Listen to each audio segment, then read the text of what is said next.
Sebelumnya, aku tidak pernah berpikir untuk membohongi suamiku dengan bekerja kreatif dengan lelaki manapun. Tetapi, apa boleh buat, ketika kesempatan itu datang dengan seseorang yang begitu tampan dan tangguh, tentu aku menjadi keterusan. Dan inilah kisahku selengkapnya. Selama 21 tahun menikah, hidupku bahagia dan karirku cemerlang. Eka adalah nama yang diberikan oleh orang tuaku 42 tahun yang lalu, karena memang aku adalah anak pertama dari 3 bersaudara. Dalam usiaku yang tidak muda lagi ini, aku senantiasa untuk menjaga penampilan agar tetap ideal. Dengan bantuan suamiku, aku diterima kerja di satu perusahaan perbankan yang cukup terkenal. Perjalanan karirku lumayan bagus, karena tiap 2 tahun ketika ada promosi jabatan, aku selalu mendapatkan kesempatan itu. Sejak menjadi kepala bagian, waktu kerjaku pun bertambah, 10-14 jam sehari dan 5 hari dalam seminggu. Setahun yang lalu, di departemen yang aku bawahi, masuklah seorang karyawan baru yang sangat tampan. Ketampanannya membuatku terhanyut. Laki-laki yang bernama Ferdi itu berusia 32 tahun. Jujur saja, sejak pertama kali kami bertemu, sebenarnya kami langsung saling tertarik.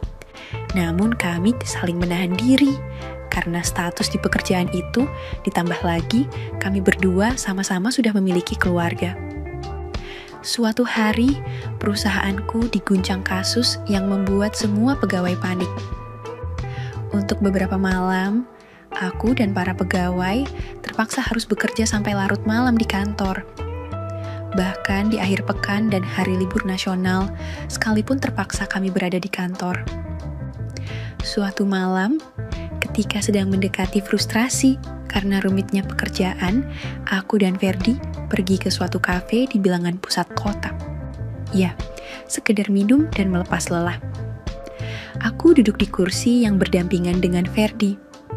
Sambil menyeruput minuman segar, kami menikmati alunan musik berirama slow, suasana terasa romantis. Pekerjaan kali ini adalah pekerjaan yang paling berat yang pernah aku hadapi selama kerja di perusahaan ini. Untungnya, aku bekerja dengan kamu, Ferdi, ucapku dengan sedikit menarik nafasku. Tanpa sadar, dan untuk pertama kalinya, aku lingkarkan lenganku pada Ferdi. Lalu, aku senderkan kepalaku di bahunya. Sabar ya mbak, pasti semuanya akan bisa diselesaikan dengan baik. Perusahaan kita masih kuat untuk bertahan kok. Modal kita banyak, dan sebentar lagi, bantuan dari pemerintah juga akan datang. Jelas Ferdi sambil menggenggam tanganku. Dia terus memberikan motivasi untuk menguatkanku. Tiba-tiba, aku ingin mendapatkan sesuatu yang lebih darinya. Sudah jam 11 malam, Fer. Apakah istrimu tidak mengkhawatirkanmu? Tanyaku sambil mempererat lingkaran tanganku padanya. Istriku sudah aku beritahu kalau aku akan pulang larut kok, Mbak. Jawabnya sangat tenang. Boleh aku tanya sesuatu, Fer? Kataku agak pelan. Katakan saja, Mbak, ucap Ferdi. Menurutmu, aku ini seperti apa? Pertanyaan itu keluar begitu saja dari mulutku. Mbak adalah seorang wanita yang sangat istimewa. Jawabnya setengah berbisik. Langsung saja hatiku berbunga-bunga, karena panah cinta yang sangat indah telah menembus relung hatiku. Malam pun semakin larut, hingga aku dan Ferdi bergegas pulang. Malam itu, Ferdi mengantarku pulang. Ketika aku hendak keluar dari mobilnya, dia memegang lenganku dan mencondongkan dirinya ke arahku. Dengan lembut, dia membisikkan sesuatu ke telingaku. Selamat tidur kasihku, sampai jumpa. Ucapannya itu disertai memberiku tanda kasih sayang.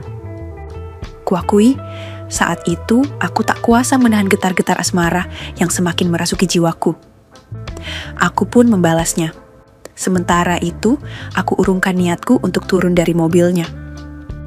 Hampir selama 15 menit, kami berada dalam mobil itu dengan saling berbalas. Ketika aku melangkah ke dalam rumah, ada rasa bersalah karena telah merespon apa yang Ferdi lakukan padaku itu tadi. Tetapi, aku mencoba menghibur diriku dengan meyakinkan bahwa yang terjadi tadi itu hanyalah karena ingin bersikap ramah kepadanya. Keesokan harinya, pekerjaanku sudah mulai berkurang. Sesekali aku melirik ke arah Ferdi di meja kerjanya. Dia terlihat semakin tampan di mataku saat serius dengan pekerjaannya. Walau terkadang aku bingung juga saat tahu kalau dia bisa dengan cepat menyelesaikan pekerjaannya, walaupun pekerjaan itu menumpuk sangat banyak. Aku tersentak saat Ferdi menatapku dan memberikan senyumannya. Dari sudut mataku, aku melihat Ferdi kalau dia menghampiri meja kerjaku. Aku tahu itu hanya saja aku terus saja berpura-pura tidak tahu dengan terus menatap layar komputer. Dengan tiba-tiba dia menyodorkan minuman mineral dingin padaku. "Sudah waktunya pulang, ayo aku antar," katanya sangat lembut. "Oh iya sebentar, aku matikan dulu komputerku," jawabku agak kikuk. Segera aku matikan komputerku, lalu beres-beres meja kerjaku. Sebelum keluar ruang kerja, aku telepon supirku agar pulang duluan saja. Kemudian, menelepon suamiku kalau aku akan pulang agak larut malam dengan memberikan alasan yang masuk akal padanya. Setelah semuanya fix, kami pun keluar ruangan kerja menuju basement, tempat di mana kendaraan Ferdi terparkir. "Kita mau makan di mana?" tanyaku. "Terserah Mbak saja," jawabnya kalem. "Gimana kalau kita ke pantai?" kataku pelan. "Pantai?" tanyanya dengan nada bingung. "Aku ingin sekali ke pantai. Sudah lama sekali aku ingin ke sana." Imbuhku sedikit memelas. "Baiklah." Ferdi pun menyanggupinya. Di wilayah utara kotaku terdapat tempat wisata pantai yang sangat indah. Kotaku memang memiliki beberapa wisata pantai yang sangat indah mempesona. Di antaranya, yang cukup memukau adalah pantai yang akan aku kunjungi saat ini. Jujur saja perjalanan ini di luar ekspektasiku, tetapi bersyukur sekali di perjalanan kami hanya menemukan sedikit kemacetan. Awalnya, kami hanya sebatas ingin menikmati keindahan pantai. Indahnya hamparan pasir putih dan lebatnya nyiur di tepi pantai. Sayang sekali dilewatkan begitu saja panorama alam yang masih asri ini. Dilengkapi dengan deburan ombak besar yang menerjang pasir-pasir di bibir pantai. Namun, lama-kelamaan kami sudah saling melingkarkan tangan di pinggang masing-masing sambil terus berjalan menyusuri pantai. "Mbak, kotak apa yang sangat menyakitkan?" Tiba-tiba Ferdi bertanya. Sepertinya dia mengajakku main tebak-tebakan. "Emang ada kotak yang bisa menyakitkan?" Aku balik bertanya sedikit mengacaukannya. "Adalah," katanya kalem. "Apakah itu?" tanyaku lagi. "Kau tak sadar bahwa selama ini aku suka sama Mbak?" ucapnya pelan. Tentu saja hatiku terkejut sekaligus bahagia. Aku malu bercampur suka. Apakah ini sebuah pernyataan cintanya kepadaku? Batinku. "Mbak, apa bedanya Mbak dengan lukisan?" Sepertinya Ferdi akan membawaku ke suatu pusaran lagi, tapi aku suka itu. "Aku tidak tahu emang apa bedanya," jawabku. "Lukisan kalau tambah lama tambah antik, kalau Mbak tambah lama tambah cantik," ucap Ferdi dengan gaya khasnya. Sungguh, aku sangat terbuai dengan sikap Ferdi terhadapku malam itu. Wajahku memerah, gombalannya membuatku malu setengah mati. Sudah lama, tidak ada laki-laki yang menggombaliku seperti itu. Laki-laki tampan ini membuat hatiku berbunga-bunga. Perlahan aku singkirkan tangan kekar itu, aku mencoba menjauh darinya. Aku malu untuk mengakui kalau sebenarnya aku merasa nyaman berada di dekatnya seperti itu. "Sebaiknya kita cari makan, Ferdi," ajakku sambil menatapnya dalam-dalam. "Baiklah kekasihku," jawab Ferdi sambil tersenyum manis.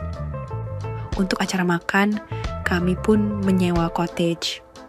Kalau tidak, bisa dibilang saung atau pondok sederhana ala pedesaan yang juga tersedia di area wisata ini. Akhirnya, kami makan malam di dalam cottage itu. Sensasi makan malam sangat romantis, berhiaskan cahaya dari lilin-lilin yang redup yang disertai suara deburan ombak. Rasanya, bisikan-bisikan untuk berbuat sesuatu yang menyenangkan pun ikut dalam acara makan malam kami itu. Buktinya, saat Ferdi berusaha memulainya, tak ada penolakan sedikit pun dariku. Ferdi memulainya tanpa aba-aba terlebih dulu padaku. Aku pun spontan membalas apa yang dilakukan oleh Ferdi itu dengan sukacita. Mendapati adanya lampu hijau dariku itu, tangan Ferdi mulai tak mau diam. Tangannya mulai menjalar kemana-mana. Dan dalam sekejap, tanpa ada penolakan, dariku Ferdi telah berhasil membuka penghalang hidangan malamnya itu. Aku malu tentunya, karena ini adalah yang pertama kali bagiku dalam keadaan yang seperti itu di depan laki-laki yang bukan suamiku. Ferdi hanya terdiam menatap wajahku yang bersemu merah, pandangannya pun tak berkedip. "Ferdi, ucapku merasa malu. "Shh, itu." Ferdi menutup mulutku dengan telunjuknya. Selanjutnya, dia pun mulai menguasaiku, tangannya menuntun tanganku ke lehernya. Aku mengusap belakang rambutnya ketika dia mulai berusaha membawaku terbang entah kemana. Tangan Ferdi kini semakin jauh melangkah. "Ferdi, aku malu," bisikku. "Tatap mataku, Mbak." Perlahan, aku mulai membuka mataku dan melihat kalau Ferdi tengah menatapku dengan serius. Ini mungkin terdengar gombal, namun aku jujur, ini sangat indah, dan Mbak tak perlu malu, biarkan aku melihatnya. Lanjutnya, dengan perkataannya itu, malah membuatku semakin malu. Perlahan aku melepaskan tanganku darinya dan mencoba menutupinya dari pandangannya. Namun, Ferdi tetaplah Ferdi. Dia terlalu pandai menghipnotisku dengan caranya yang begitu aku suka. Aku tak kuasa melawan keinginanku yang mengharapkan penyelesaian bersama Ferdi di malam itu. Aku rasa aku sudah gila. Mataku terpejam, tanganku mulai menjambaki rambutnya. Aku tahu ini salah, tapi jujur saja aku sangat menyukai caranya yang begitu lihai. Bahkan aku belum pernah mendapatinya ketika dengan suamiku. Kadar ketampanan laki-laki ini semakin meningkat di mata dan hatiku.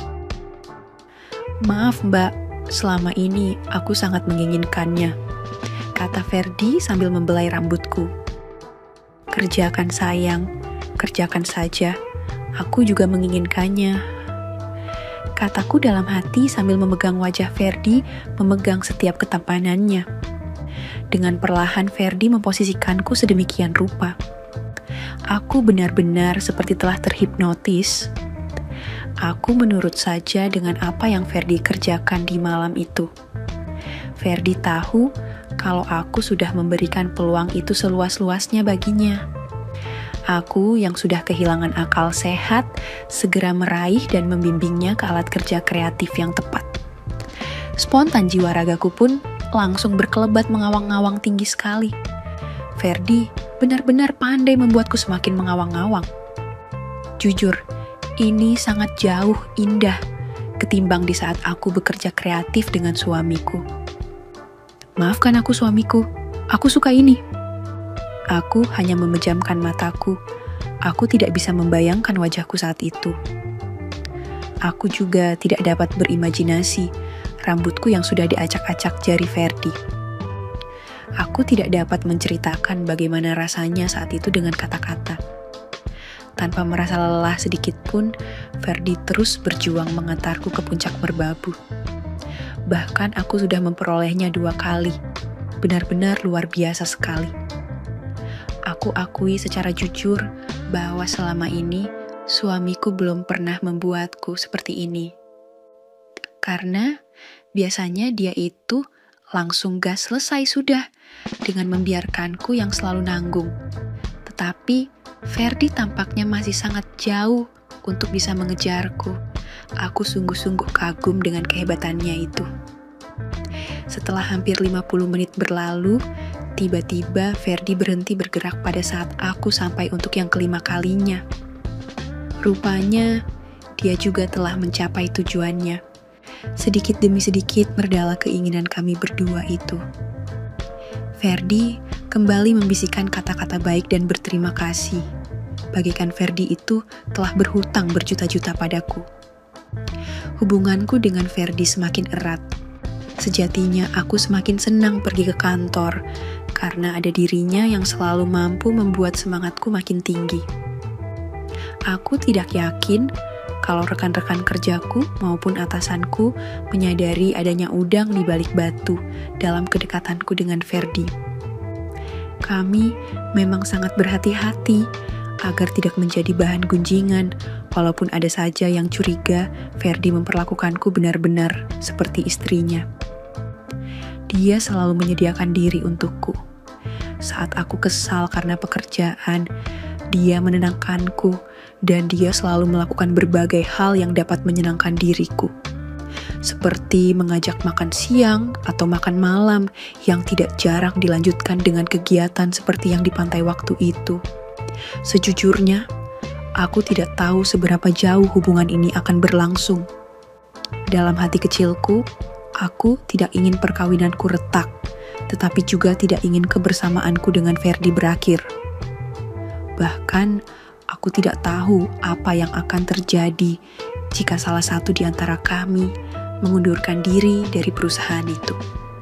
Aku benar-benar merasa bersalah pada suamiku, tetapi aku juga tidak bisa menghentikannya. Selama hampir 4 bulan, hubunganku dengan Ferdi berjalan baik-baik saja. Namun, kedekatan kami sedikit demi sedikit mulai terkuak, ibarat menyimpan bangkai lama-lama tercium juga. Dan akhirnya, atasanku yang notabene adalah sahabat suamiku pun mengetahui hal itu. Berhubung Mas Jody adalah pemilik keputusan di perusahaan itu, akhirnya Ferdi dimutasi ke suatu kota yang cukup jauh dengan kota tempatku tinggal. Mungkin bisa dikatakan kalau mutasi itu adalah hukuman bagi kami.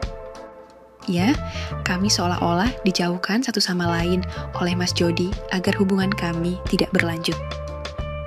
Dari kejadian tersebut, awalnya aku merasa beruntung karena keutuhan rumah tanggaku masih terjaga dengan baik. Namun setelah 2 bulan berlalu, hatiku mulai dirasuki sepi, seperti ada sesuatu yang hilang. Bayangan indah kebersamaanku dengan Ferdi selalu menghantui pikiranku. Selanjutnya, aku benar-benar sakit. Jiwaku merana dalam sepi dan kehampaan di padang gurun yang kerap menjadikan jiwaku selalu merasa dahaga. Ternyata aku terbelenggu. Jiwaku menangis, jiwaku memberontak. Alhasil, semangat hidupku dengan drastis menurun, semangatku bak ditelan waktu. Hidupku mulai seenaknya mengikuti keinginan hatiku dan keinginan untuk melanggar peraturan-peraturan yang ada. Semakin lama, aku semakin seperti mayat hidup yang mengakibatkan prestasi kerjaku menurun. Pada akhirnya, aku mengajukan resign dari pekerjaanku. Selain sudah jenuh, hal ini aku lakukan sebagai bentuk protes pada atasanku. Kini aku menjadi ibu rumah tangga saja. Suatu hari, aku pergi ke supermarket yang berlokasi di dalam komplek perumahanku. Pengunjung saat itu sangat ramai.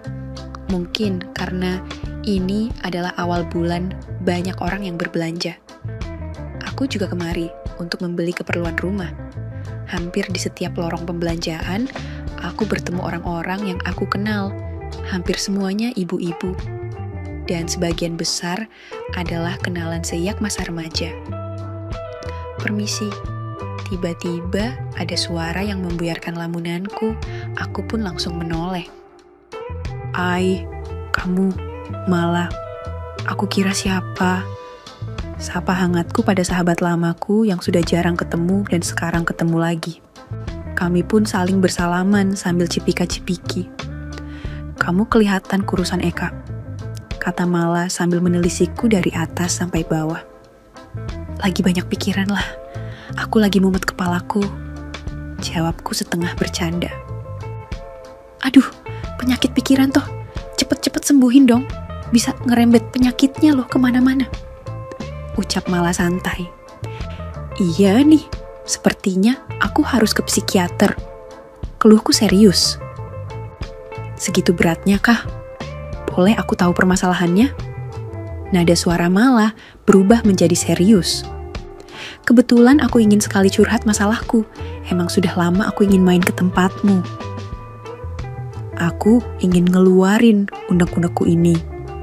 Timpalku bersemangat. Ayo ke rumahku, siapa tahu aku bisa nyembuhin penyakit kamu. Ucap Mala hangat. Kami pun bergegas menyelesaikan acara belanja kami dan singkat cerita aku berkunjung ke rumah sahabatku itu. Kopi hitam dan makanan ringan sudah tersedia di meja tamu. Kami sejenak ngobrol, ngalor ngidul, tak tentu arah. Sekedar membuka memori perjalanan hidup kami masing-masing selama tidak berjumpa. Kak, kamu tadi bilang punya unek-unek yang mau diceritain sama aku. Mala mulai membuka pembicaraan serius. Iyalah, aku ingin kalau unek-unekku ini adalah rahasia kita berdua saja. Aku minta kepastian pada sahabatku itu. Aku janji, sahut Mala seraya mengangkat dua jarinya ke atas. Beginilah, selanjutnya aku ceritakan semua pengalaman hidupku yang berkaitan dengan Ferdi. Tidak satu pun yang aku sembunyikan pada Mala. Sejak aku memulai cerita sampai dengan akhir cerita, Mala tidak menampakkan ekspresi terkejut atau aneh. Dia tampak santai, tetapi serius. Hai hihi, gak nyangka ya kalau kamu seberani itu, gak ketampangan. Ujarnya sambil tertawa lepas. Jangan menggodaku seperti itulah. Aku protes atas respon Mala itu. Hai hihihi, sorry. Tadi kamu bilang ada yang hilang dari dirimu, bukan? Saranku sih, cari penggantinya saja. Ucapnya sambil memegang tanganku. Maksudmu? Aku pura-pura tidak mengerti. Kamu harus mencari Ferdi-Ferdi yang lain untuk menutupi kekosongan hidup kamu itu. Ucap Mala dengan matanya yang menatapku dengan lekat. Aku, mendadak lidahku keluh. Tetapi aku merasa ada secercah cahaya harapan yang menyinari hatiku lagi dengan ucapan sahabatku itu. Akan aku kenalkan laki-laki yang menurutku tampan dan sesuai selera padamu. Tunggu sebentar, kata Mala sambil mengambil handphone dari saku celananya.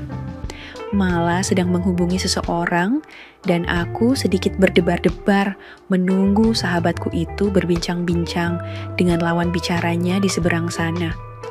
Tak lama kemudian, Mala mengakhiri percakapannya dan langsung memandangku sambil tersenyum. Sekarang kamu berdandanlah di rumahmu. Aku juga akan mempersiapkan diri. Kita akan makan siang dengan mereka. Ucap Mala. Mereka? Tanyaku penasaran. Namanya Alpin dan Pram. Mereka berdua adalah mahasiswa. Ucap Mala tersenyum. Entah kenapa, tiba-tiba hatiku seperti tersetrum listrik. Kok mahasiswa Sila?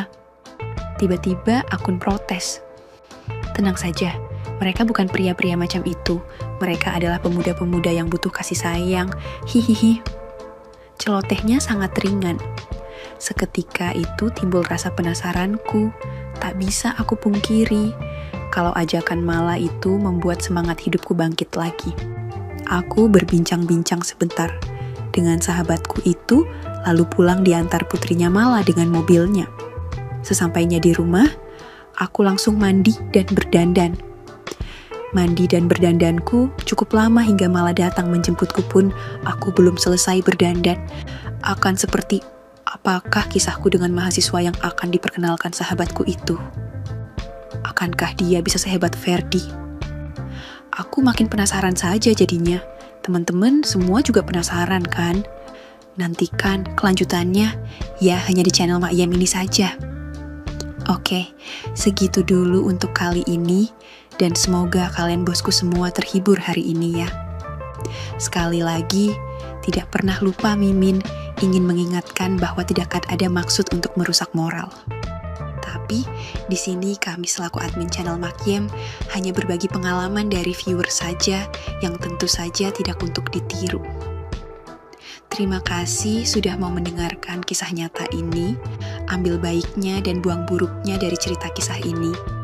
Semoga hal seperti ini tidak terjadi kepada kita semua, bosku, dan semoga kita semua dilindungi dari marwah bahaya. Amin ya Rabbal Alamin. Terima kasih dan sampai jumpa di cerita selanjutnya. Jangan lupa like, komen, share, dan subscribe. Oh iya, kira-kira kalian semua bosku yang terhormat kepengen kisah-kisah yang seperti apa lagi nih? Tolong berikan komentar-komentar kalian di video ini ya.